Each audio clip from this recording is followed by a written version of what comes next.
Hi, it's Christine from the In Spirit Center in Georgetown, and I wanted to give you a sneak peek into my process. I am changing over my reading table from my August decks to my September choices. Yes, I have been a little bit of a deck collector, and I do get bored, so I like to switch things up, and I also like to be challenged with the messages. This deck is an indie deck by Mandy Peterson that I use for healing. And it's called Healers of the Earth Oracle. It is an independent deck, not mass produced. And we're going to take that and set that aside for now. And then I'm also going to change out here, I'll show you the box.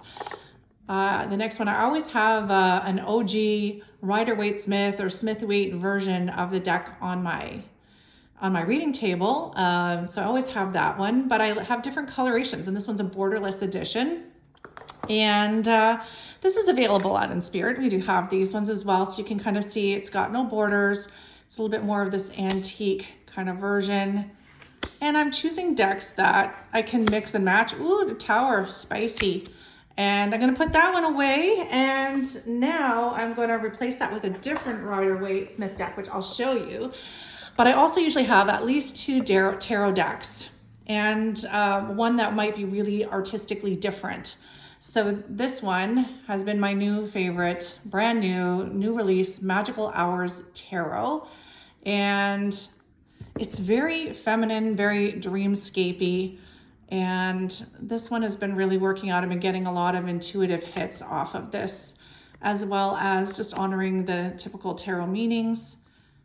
And we do have a copy of this in the store right now. So this is kind of neat. This has been an instant favorite. I actually had chosen a different deck for August, and it ended up being kind of creepy and disturbing. And I'm like, why did I pick this deck? The other one that I'm going to move out is, I have a couple of Oracle decks. The one that you see to the left is Flowers of the Night Oracle. This one is definitely in print. Most of these are mass produced, so you can get them in the store. This is a new deck that I'm just starting to get to know. And I like that there's things with keywords on here. The artwork kind of goes with a lot of different things. So I'm just starting to get to know this deck. So I've just been mostly pulling it out for myself and for the occasional reading here and there, just to test it a little bit better. This deck that's on this beautiful piece of selenite that I got in the shop is not going anywhere. This one is my Sacred Destiny Oracle. I just find it has an uncanny way of wrapping things up with a nice little bow. So that's what's getting changed over. Now, what are we changing to? Changing to my OG Rider-Waite version is going to be the Radiant Wise Spirit by Lo Scarabeo. We have a couple of copies in this store. This is one of my newest ultimate favorites. I know everything's new in my collection, but look at the coloring on this. I like it without the borders, but it still honors Pixie's original artwork. And ooh, another spicy one. Tarot telling it like it is. So this one is going on the table on my piece of specularite hematite here. We'll pop that in the middle. Then I'm getting into the really spooky fall vibes already. I don't know, to me, September 1st is spooky season. So this is what we got. I've got the Dark Mansion Tarot. This is an indie deck by Taroteka Studios in Poland. It's been counterfeited hard, so I'd say if you feel like you see this and you have to buy it, go to Taroteka Studios directly and get it from them. I've got some nice gold gilding on there. These are the backs. And then look at this artwork. This is a great reader, by the way. So I always like to have something different. So if you're coming for a tarot reading with me and you want something like this, you have a choice of like the OG or something that has a little bit of those fall vibes to it. So we've got that. And that one is going to go right next to my Rider-Waite-Smith. And now I think what I'm going to do is just add one more Oracle deck. And that's going to be the Green Witches Tarot. No, it's not the Tarot. It's a Green Witches Oracle deck. I can read. And this is what they look like.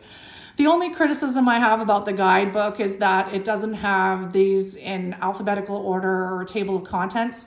But I'm working with these intuitively. And you'll find between the animals, the plants, there's a lot of ways to work with your intuition with this deck. So this one's readily available, also mass produced.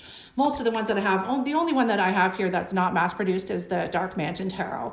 So this one I've been working with for a while this year. So this one's gonna go right here. And then we've got, I don't know, there's room to add one more. So I might have to think about that. Maybe one more tarot deck for spooky season, we'll see. So what I'm gonna do is pause this and I'm gonna show you how all of this artwork looks together. Okay, I changed my mind. I'm keeping the Magical Hours Tarot here. It's new to me and it is working out so well. I just don't think I'm ready to send it home just yet. So now let's see how some of these cards play together. And now we can see how some of the artwork pairs together. We have our Dark Mansion here. We have a Rider-Waite-Smith here. Sometimes I do combine decks, especially in something like relationship readings where I need to see a couple of perspectives. And here we have our Green Witch Oracle, and my Sacred Destiny stands on its own. So I think we're all ready for September readings. Hey, if you want to stick around, in the next video, I will do a little group September reading for us.